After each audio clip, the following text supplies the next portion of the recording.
you listen carefully, we will prove our ability to transfer our thoughts to you. Hey, how you all going? It's Jai, that Aussie metal guy here with Crank.com and with That Metal Station. And today I'm getting to have a chat with Scott Werren, drummer from Kesem, who's due to release their debut full-length album following on from their self-titled EP, which dropped in April of 2020, I believe. Their debut full-length is Post-Terra, comes out 24th of September, and it's a cracking listen. I've been cranking it the last couple of days, man. Cheers for joining me. Cheers. Thank you, brother. Yeah, man. Killer album. I'll dive into that a little bit, man. But first off, I want to know, how did this band start, man? Like, it's 2018, I believe. Tell us all about the formation and everything behind it. Well, the formation kind of started as me and the keyboardist and trumpet player, Ben. We were in a band together before. That ended up just ending after a period of time. Then after that, I was singing in the band before. So, and I am originally a drummer, and I wanted to get back to doing that. And we had actually played shows with Jay, the guitarist. He was in a band called Wire Werewolves, which is like a black metal industrial project. And he was just a killer dude. We were both kind of into doing something different, wanted to do something more progressive and take our early influences, but do something different, like not screaming, just try to push ourselves. So we just started jamming, me and him, and then Josh eventually ended up coming. We originally had a second guitarist, and then a female vocalist. And basically over time that all just kind of dissipated. And then it became just me, Josh on bass and vocals, and Jay on guitar. And we played a few shows. We recorded an EP as that, but it just wasn't there fully. And me and Ben basically just kind of, I knew he played keyboard and played some trumpets, and I just invited him to come over and have a couple beers and see what he felt, and see if it worked. And luckily it worked. It was like the first time he came in and started jamming, it was like, all right, this is the piece of the puzzle we needed. You know what I mean? Yeah. So we just kind of went from there. Yeah, it's got some killer influences, like as I'm seeing the Black Flag stuff all over the place there. I can definitely sense that punk rock influence in there, but it's also got those synths. It's got a bit of trumpet here and there, and it's just got all these different sounds in the djembe, and it's a really cool album, man. Can you tell me a little bit about what's the sound behind it you're going for? I mean, we are all, like I said, we are all kind of, me and Josh, the bass player, both come from more of a punk rock background, whereas Jay, the guitarist, is definitely a metal dude, like straight up death metal, like fucking Morbid Angel is like his shit, you know what I mean? And then from there, Ben he's from the East Coast. We're all from California based. He's from Washington, D.C. So he was kind of came out with, he was big into Pig Destroyer and a lot of the other stuff that's out there on the East, on his side. So we just kind of all kind of brought that together, but part of it was also we're big King Crimson fans. We love like a lot of like nerdy, like Yes and Gentle Giant and stuff that people kind of like in the punk rock world like look down on the thing that's kind of like nerdy or whatever. But we love the idea of keeping like the ferocity of punk and metal, but then also trying to mix it up with like different time signatures and like, we also have like a big psychedelic stuff. We've all done a ton of LSD and smoke a lot of pot and mushrooms. So there's definitely that creeps up into the music. We just can't help it, Yeah. I'm quite guilty of doing a lot of that in my younger days as well. Exactly. Yeah. What's it like though? Like, you formed in 2018. What's the last couple of years been like for you guys, being a new band and then the world kind of having its way? It'd be kind of a bit up and down, an adjustment, getting used to it all. Or how's this all been for you, this process? It's been a kick in the balls, man. I'm not gonna lie. We basically, like, right as we got we started going, we played some real kick-ass shows out here in LA and started to finally get like more people interested. And then we recorded the EP, and we literally had this really bitchin' release show planned, and we literally counted down the days as like, it was like, all right, and all the venues were just being slowly closed, and all and basically we just got like the people that own the venue were just like, yeah, it's quarantine, we're just shutting everything down. So we literally just were like, all right, I guess we just released it digitally. And then we literally, like, the next practice after that, we just came in and we're like, do you want to play the old songs? We're like, no, man, let's just got nothing else to do. Let's get a 12-pack and like just start writing some, like let's do some jams. So we just took that whole time, the whole like 9 months to a year. I don't even know exactly how long it was. We're just nothing to do, but just Wednesdays and Fridays, we get together at our practice spot and we just start writing, you know what I mean? Or practice the songs and just kind of like, just do little like tweaks on everything to kind of get it to where we were ready to go. And then finally we're like, we found a place, that a guy that was willing to do it. That was a guy named Paul Rossler, who was a big guy in the 80s and 90s, in the late 70s in the LA punk rock scene out here. And I just hit him up on a whim on the email, and like I sent him the stuff and he was like, yeah, I'm totally into it. And we just went from there, and recorded it with him. That's pretty cool, man. No, don't be sorry. That's pretty cool. It's pretty crappy how it stopped you from getting those shows out, but do you think it kind of pushed us a little bit more to getting some new music in there and getting in and making this album? 100%. I mean, that's the only positive thing besides just like spending more time with at home with the family and my wife and stuff. One of the best positive things to do with like all of our anger and frustration everything that was going on, especially, I mean, you're in Australia, it's a little different, but over here in America, it was just like very like polarizing situation with like people that it's not real, it's real. There's, the whole like political thing, which I'm not going to go into, but let's just say we're on the opposite. We're on the, it sucks to watch everything you like just be all music, everything just be taken away. And the whole set of very divisive things going on in the world and in the media that we just had no control over. And so like, we just like, the only thing we could control is like just getting together and putting our frustrations into the music and just like going from there. Yeah, making a bitchin' album, man. This Post-Terra. I want to ask about that track, Let Go, man. That's one that is like kind of, I keep coming back to at the moment. Can you tell me a little bit about that track? Yeah, I mean, that's, it's kind of started off as that one took a minute to kind of put all together.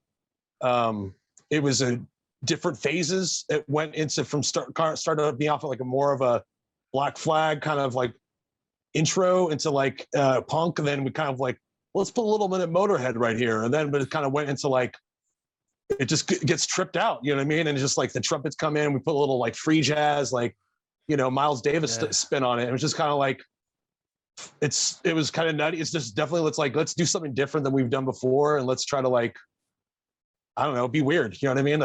Like, let's push it to see how it sounds. You know what I mean? And then from there, it dissipates into like the end of the song where it just has the djembe and a very, instrumental, just trippy part. And we just, there was actually three different phases to that song when it finally like ended on what we liked. And then, the djembe was also like the last minute. We were just like in the studio, like looking around at different instruments that he had in the studio, like, let's fucking do that, man. There was like, one guy he also had the not marimba, but it's something like that has like little key sounds that's in the end of it and just little parts. We were just like listening to it, like, let's fucking try it, man. Like if it doesn't work, we fucking delete it. You know what I mean? Like it's we're here in the studio. Let's have fun. It came across really well. It's just the last couple of days, that's one track I'll keep coming back to. But the whole album is all these different little sounds and nuances. The more you play it back, I'm picking up different bits and pieces and sounds in it. It's a really, you've done a good job on this one, eh? Really, really bloody good.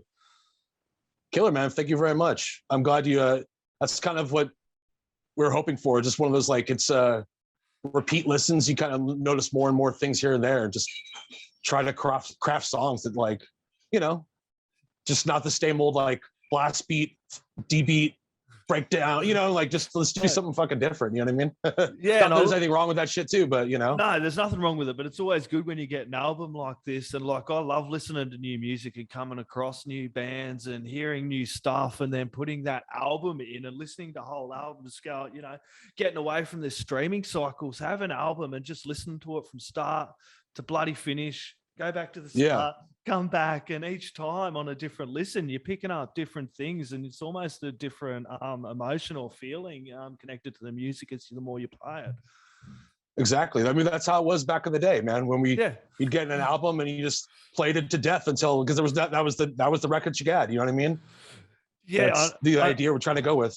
I know, and this we kind of are forgetting a lot of this and people thinking, oh yeah, we're just going to stream it. And it doesn't help the scene, especially the last couple of years. What we need is people getting along and grabbing these whole albums, going along, and supporting bands with releases like this Post-Terra, man. Killer, man. Yeah, I completely agree. Where's the best place people can get along and like chuck in pre-order support? I noticed it's up on Bandcamp as well? Bandcamp is through. There's our personal Bandcamp and there's Sentient Recordings, which is the label that's putting it out. They're both available. Like Bandcamp is really the only thing we use.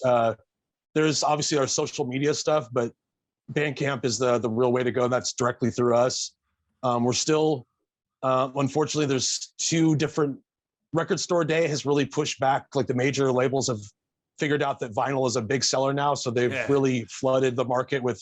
And so small guys like us are limited. Like basically, we're just still waiting for we put in the order as soon as the record was mastered, and we still have yet to even hear back from the record company or the pressing plants about our availability, because they give you a test pressing, and then if you get okay it, then they send you then they fulfill the order, and we still have yet to even get the test pressings we were supposed to get like 2 months ago. Wow, you got quite an impressive vinyl collection there. Speaking of, there's something about vinyl, man. My mum used to have a huge record collection when I was younger, and one of the things I'd done during COVID was got myself a record player and started building up my vinyl collection. It's one good thing, like one good thing amongst many of being in the metal, punk, and rock community is that we still buy records and physicals. We've got this weird obsession, metalheads and especially punk, to have these things, even like tape cassettes to come back. I started grabbing tape cassettes, and it's just that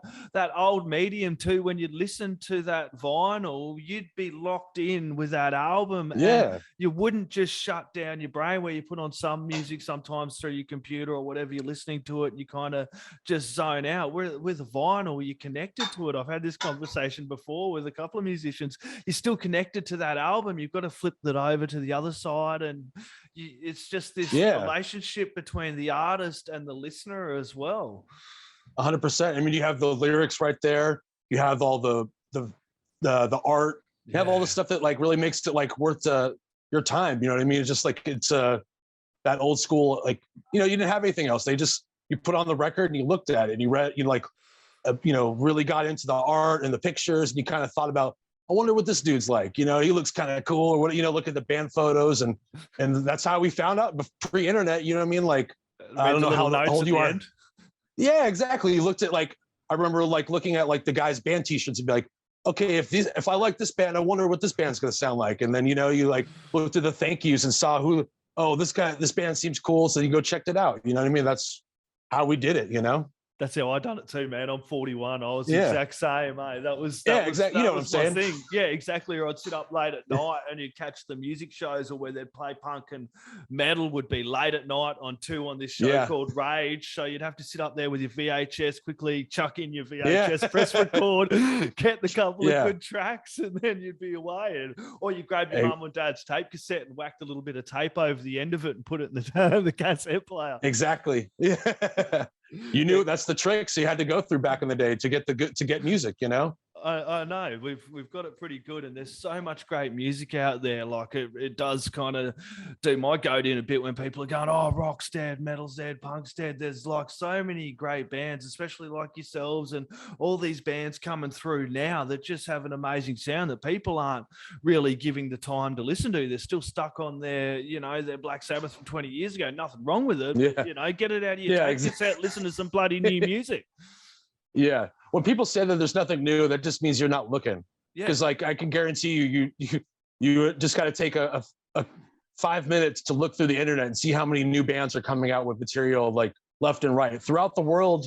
I mean, that's one of the best things about the internet, has made, the software and the stuff, GarageBand, everything, that you can just literally make your own music, and you can put it out. You don't need a label anymore to do it. You just, record it yourself and whatever, put it up, and you just YouTube or whatever. You know what I mean? It for better or worse, you can find music all day long that's made whenever, from to current days, Yeah, and you're talking about Paul helping us out as well with this as well. I think it makes artists more accessible as well, and you're getting they're more likely to jump into other bands and do guest tracks and things like that. It brings the community a lot more together. Here I am, you're over in LA, I'm here in Australia, and we're talking about music. It has brought the scene a lot more together. It's like everything, there's positives and negatives to this internet thing.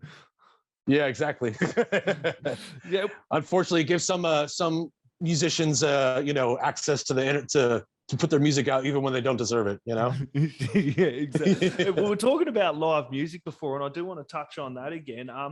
How is the scene going over there, the live music scene and everything going forward? I mean, we have, as of today, we have actually we have a gig that we've been planning, a small festival in outside of Los Angeles in a town called San Pedro, which is home to like a big punk scene in the 80s and 90s. Yeah. And if you heard of the Minutemen, I don't know if you heard like Mike Watt and the Minutemen, they're having a 3-day festival from Friday to Sunday. And we were actually scheduled to play it. And we got notice today via the email that, because there was 2 different venues that were running the shows concurrently, like the bands play one, like 2 different stages, one closed. And that happened to be the stage that we were on. So they're not 100% sure, but it looks like our show got snaked from us, which is I noticed that here too in Australia, venues had been closing up because of this, and especially venues that cater to the metal, rock, and the punk scenes as well.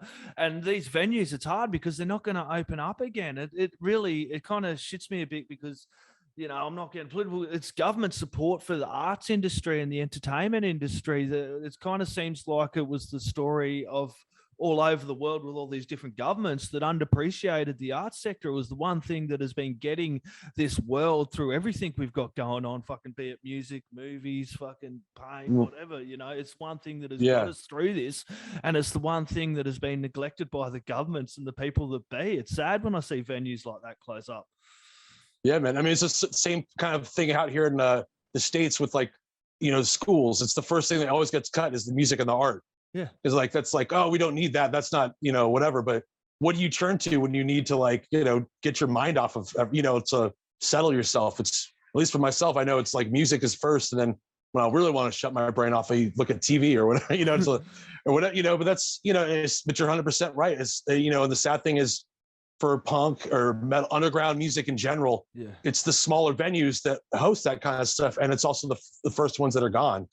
And they don't really have the support that other places do, and I don't know what the answer is. Unfortunately, it's like they are implementing vaccine stuff. Like you have to show your pass, or you have to have like a negative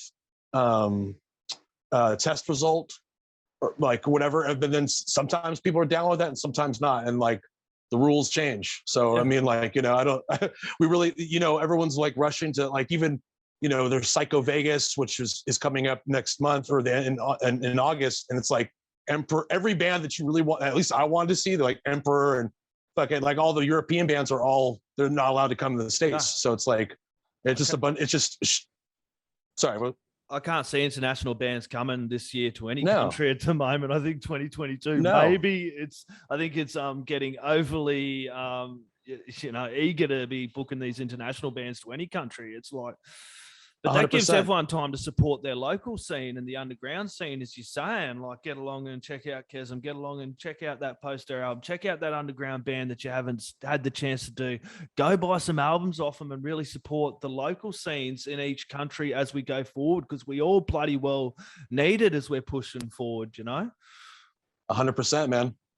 I mean, what else that's the one thing, as much as I love seeing like other bands from Europe and stuff, the real thing is like, I don't live here. I live here. I want to see more people like me and other bands that are a new scene like start to develop. You know what I mean? We gotta keep pushing it forward.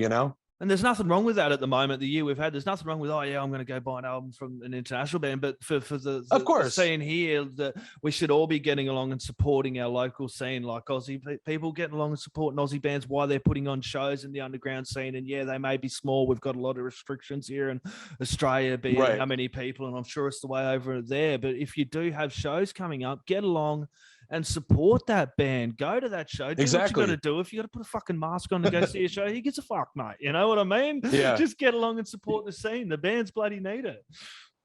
Exactly. I mean, it's sad to see how many people are like pitching a fit, or like, I have to do this or do that. It's like you complained all last year about not being. I want to get out of my house. I want to go see stuff. Well, here's the opportunity to go do that. Now go. Don't be an asshole. You know what I mean? If you have to wear a mask, then put on a mask. You know what I mean? Come pay the $5 or $10 to come see a band just some dudes do some stuff and come out and have fun. You know what I mean? Yeah, there's nothing like it getting along to that live music show and having that connection with the fans as well, and going over by the merch stand, having a beer with the guy that's come in and seen you for the first time. And he's like, man, he's just so good. He runs off, tells 10 of his mates when he gets home.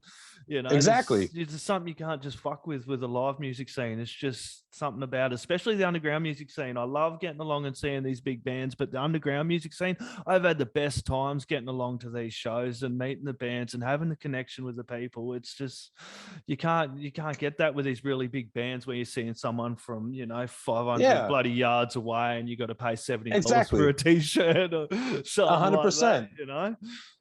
But it's also like you hit the nail right on the head, because I mean, as great as it is to see those bands, like, you're not going to be friends with these guys, you know what I mean? Like, I mean, maybe if whatever, but the reality is, like, if you go support local bands, like, that can be these could be your new friends. You know what I mean? It doesn't take much to strike up a conversation. And I mean, shit, if someone says hi to me, I'm gonna remember them next time. And, like, dude, I'll buy you a beer. You know what I mean? Whatever. Let's hang out. You know what I mean? Let's develop this scene together, because it's the only thing we got. You know. That's it, Scott. I want to leave it right there, man. That was absolute perfect, man. Cheers. This has been an absolute pleasure. Everyone get along, check out Kesem. You can grab their self-titled EP that come out there over on Bandcamp. You can also chuck in some pre-orders for Post-Terra, which drops 24th of September. You're going to want to put that in the stereos, turned up really loud, because the neighbors are going to want to rock out to this. Any last words, shout outs, or thank yous you'd like to add in there, my friend? I'd like to thank you. Thanks for taking the time to talk to me and listen to my record. It means a lot to us. Absolute pleasure, man. I'll let you get about the rest of your evening. Thanks very much for having some time to have a chat with me, mate. Cheers. Anytime, brother. Cheers, bro. Hey, legends, how the bloody hell are you going? If you like that interview and you want to see more, be sure to like and subscribe. Keeps me doing what I'm doing and make you a bloody legend. Ripper. Too right, mate.